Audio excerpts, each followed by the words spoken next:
So I want to pivot the conversation and talk a little bit about family. Tell us a little bit more about the role your husband has played in your professional career, and tell us why practicing balance and empathy are things that has helped your career and your marriage.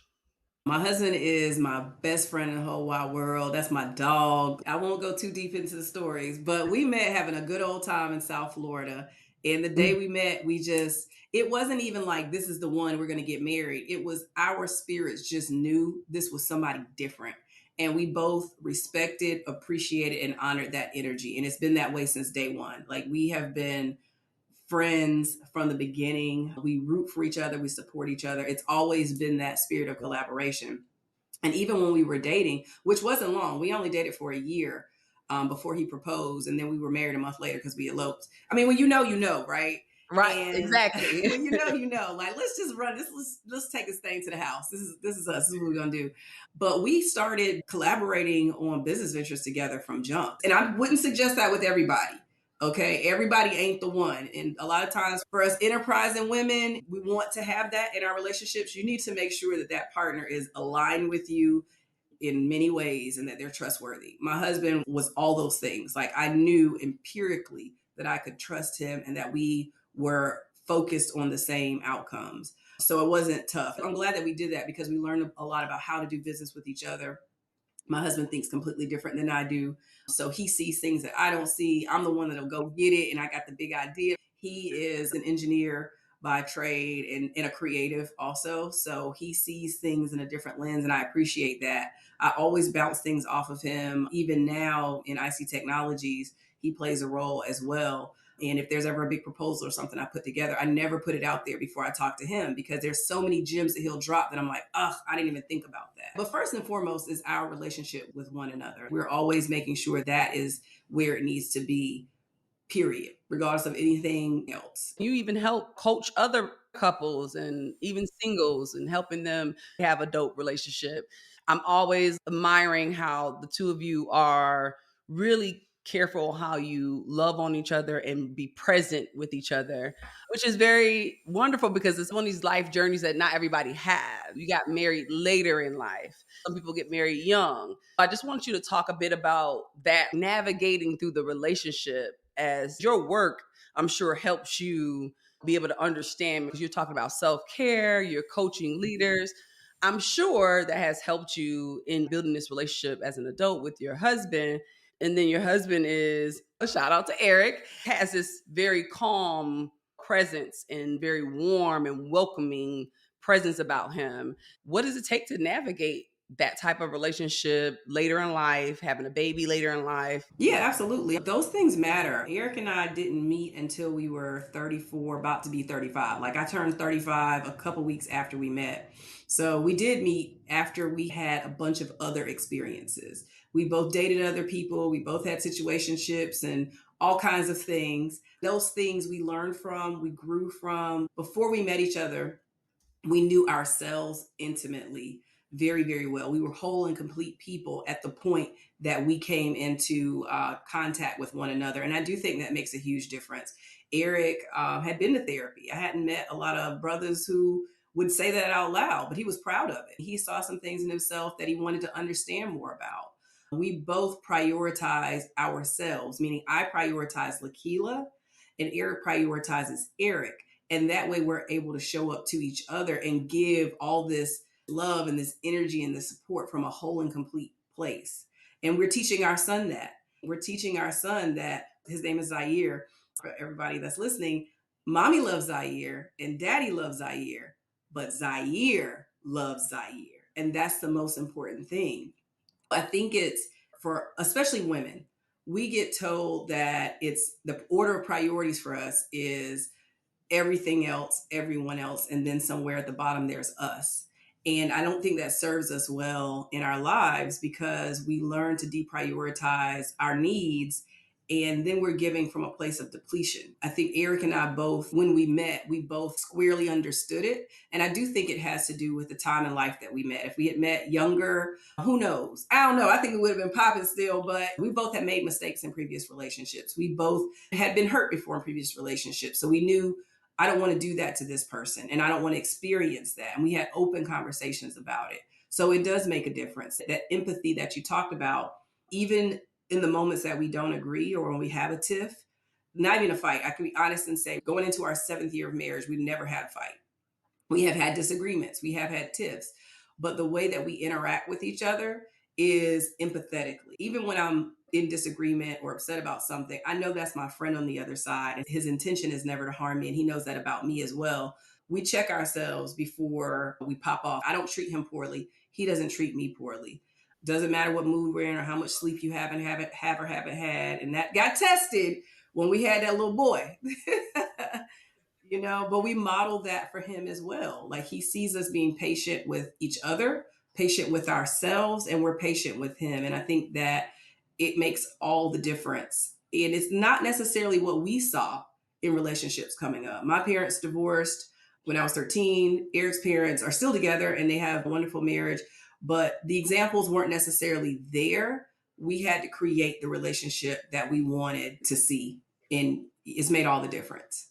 I love that. There was this big pivot for you when you decided to have a child. What did that look like for you to pivot? And then how did you end up balancing that with a new husband, now a new mom? You were already an investor and business owner. Motherhood is the pivot of all pivots. I give that all the honor and respect. I had to go back to my girlfriends that already had kids and be like, sis, I had a disrespectful level of respect for motherhood. Until I did it, I didn't understand like what it takes to show up. And I was 40 years old. I turned 40 3 months before I had my son. But I got to go back because before I met my husband, I did not want children. I was perfectly settled in being the fun rich auntie and showing up for my little cousins and stuff. Like that was me. I didn't have a desire. And it was because I hadn't met someone that I wanted to partner with in parenthood. Partnership in a relationship and partnership in parenthood are two totally different things. I came from a line of women that did all the work, like all of it. Whether they were working, not working in parenthood, they were the ones that were leading the charge and doing all the things. I saw it amazing. My mom was amazing. My grandmother's amazing women. I just didn't see them get the credit and recognition that they deserved. I didn't want any parts of it, to be very frank. Like we keeping it 100, that's how I felt about it until I met my amazing husband, Eric.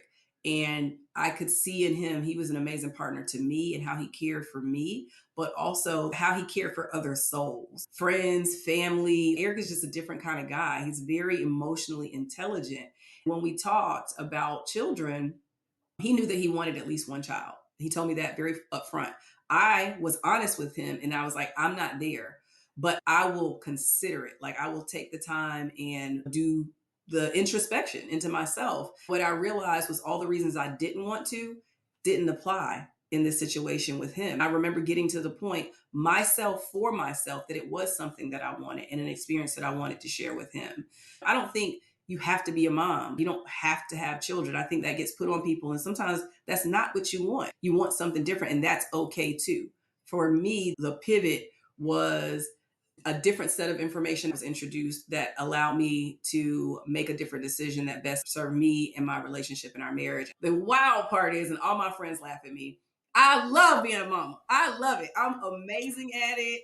I got sweatshirts with my little boy's whole profile. I wear him on my chest, literally.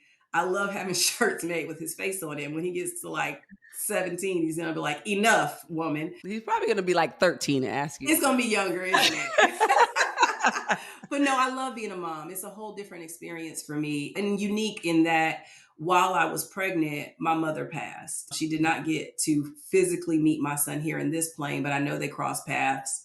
I know it. I see different things. He recognizes her. She be putting him up to stuff that he does, I'm sure. But the transition of helping my mother transition to the next plane and helping my son transition earthside while he was inside of me, this all happening at the same time, I know was divine. And it just gives me a different level of appreciation for motherhood. I get to honor my mom in my style of mothering.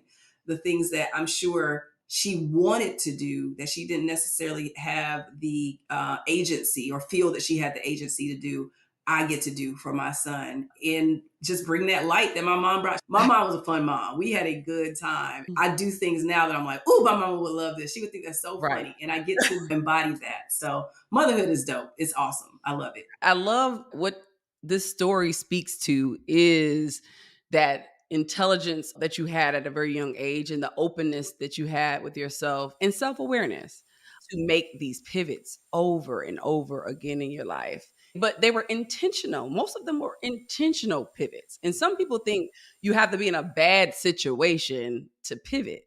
And it's not, no, pivoting happens all the time. What I love about this story is that you were honest with your partner, then fiance, very upfront, honest about who you were, but that openness allowed you to get to know him and understand that sometimes we have preconceived notions about what that looks like, what motherhood looks like. And so we got to understand that we bring that to the table when we're getting into a relationship. We bring our history, our learned experiences to the table. So if you weren't open to that, then you may have missed out on all this abundance of life through motherhood and even just being able to continue to have this joy within the family. Because as we're navigating life, we just got to understand that you need to be open. There's something that my husband says a lot: fear restricts movement.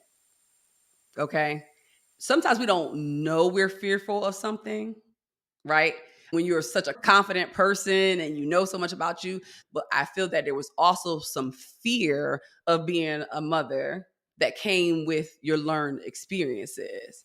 And you lean on the fear, then you can't move. You are so right, Natina, and it was real. There was not a single example I could point to where there was balance in motherhood. It was the emotional load, the mental load, the physical load was all being carried by women. And I just didn't see that as fair.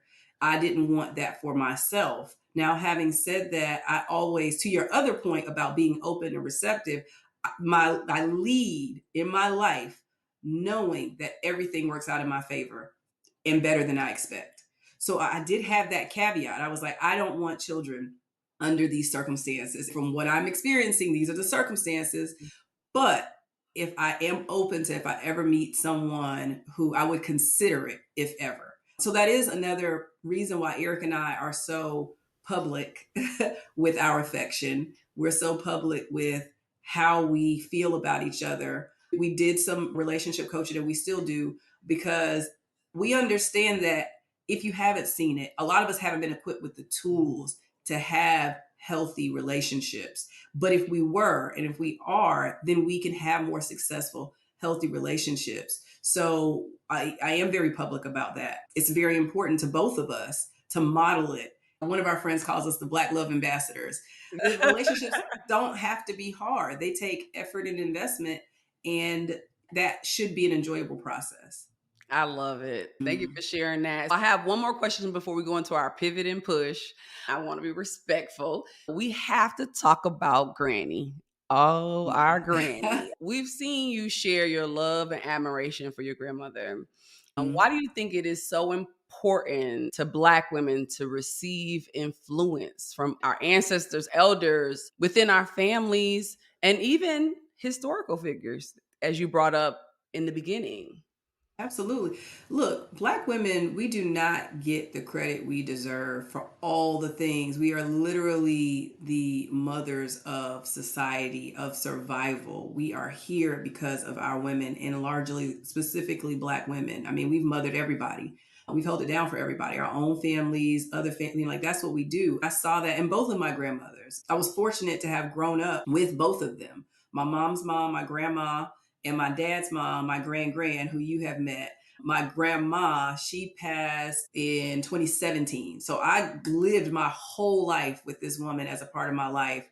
And she was stylish and she was fly. And she's the one that made sure I got to those meetings at church where I was leading. That was her. So I appreciate so much about her. She was fun loving. She took us in when my parents divorced. I'm so thankful I got to give her flowers for that while she was alive and acknowledge that period of time, because I know that takes a lot.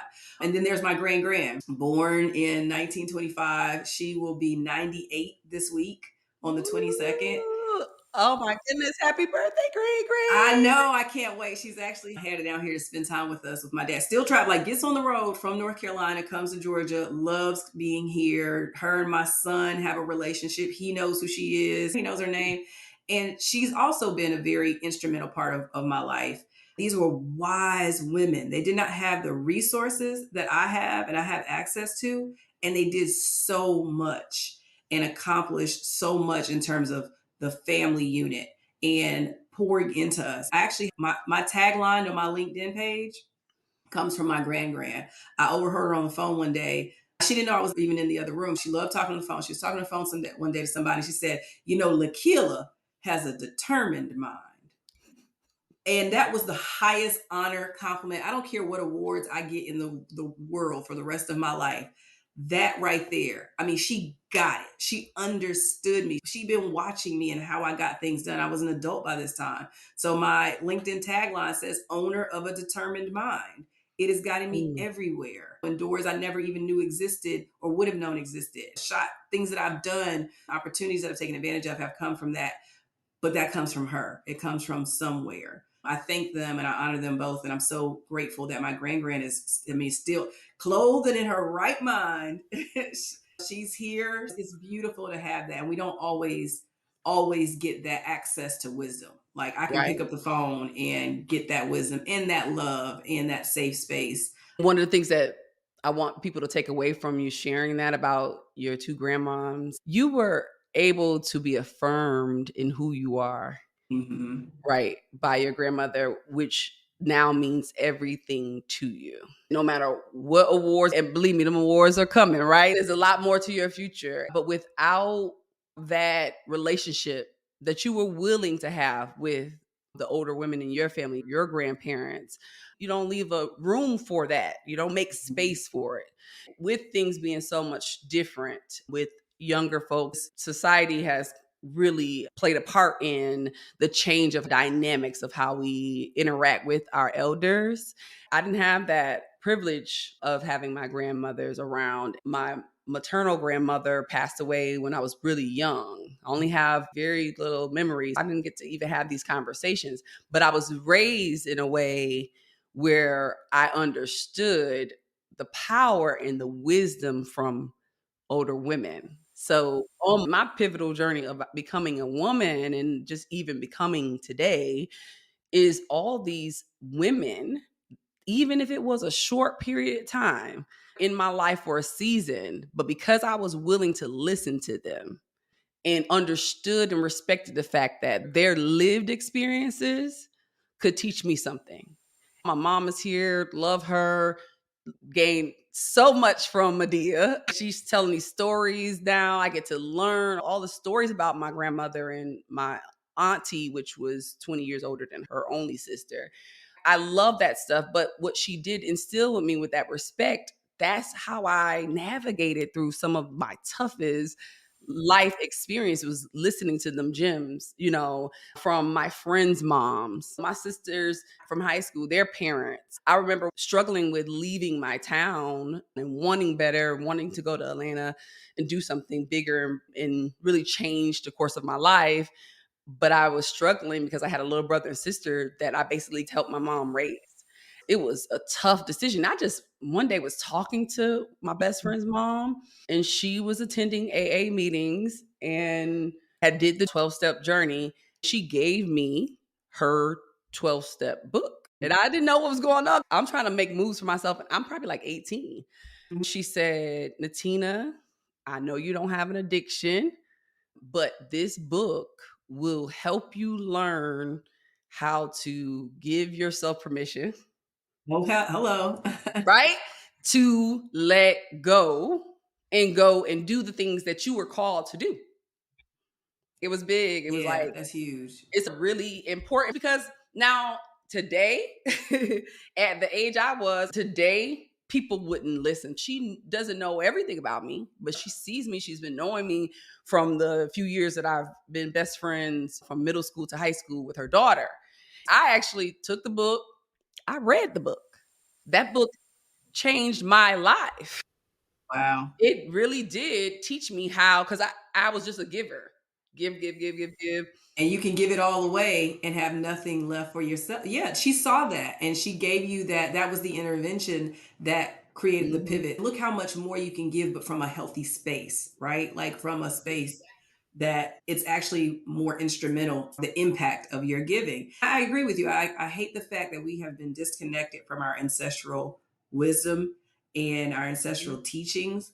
I have tapped more into that. The birthing community that I connected with while I was pregnant really has given me more inroads into that side of our culture and myself. I created an altar for my mother. One of the reasons my son knows who my mother is, he sees her every day in her altar I space. love that. And we introduce him to that. We do an ancestral celebration for her on the anniversary of her passing and on her birthday. She's still here, she's still present, but we're disconnected from those things in a lot of ways. Hopefully, through these kinds of conversations, we can spark the curiosity to bring it back. I'll never give up on us. That's why what you're doing in this platform is so important. Thank you. And having these conversations, right? Absolutely. We want to encourage. They have so much content they can consume. It's a beautiful thing when you can take the time and have these conversations and really pour back into them. And those are the stories they need to hear. The mission of Melanin Muse is that we have to own our narrative. It can't be just stories about celebrities. Our children need us to tell our stories, to archive our stories, and to share so that they can now learn how we navigate it and even feel empowered. I just appreciate you. You're a modern day griot, and we need that.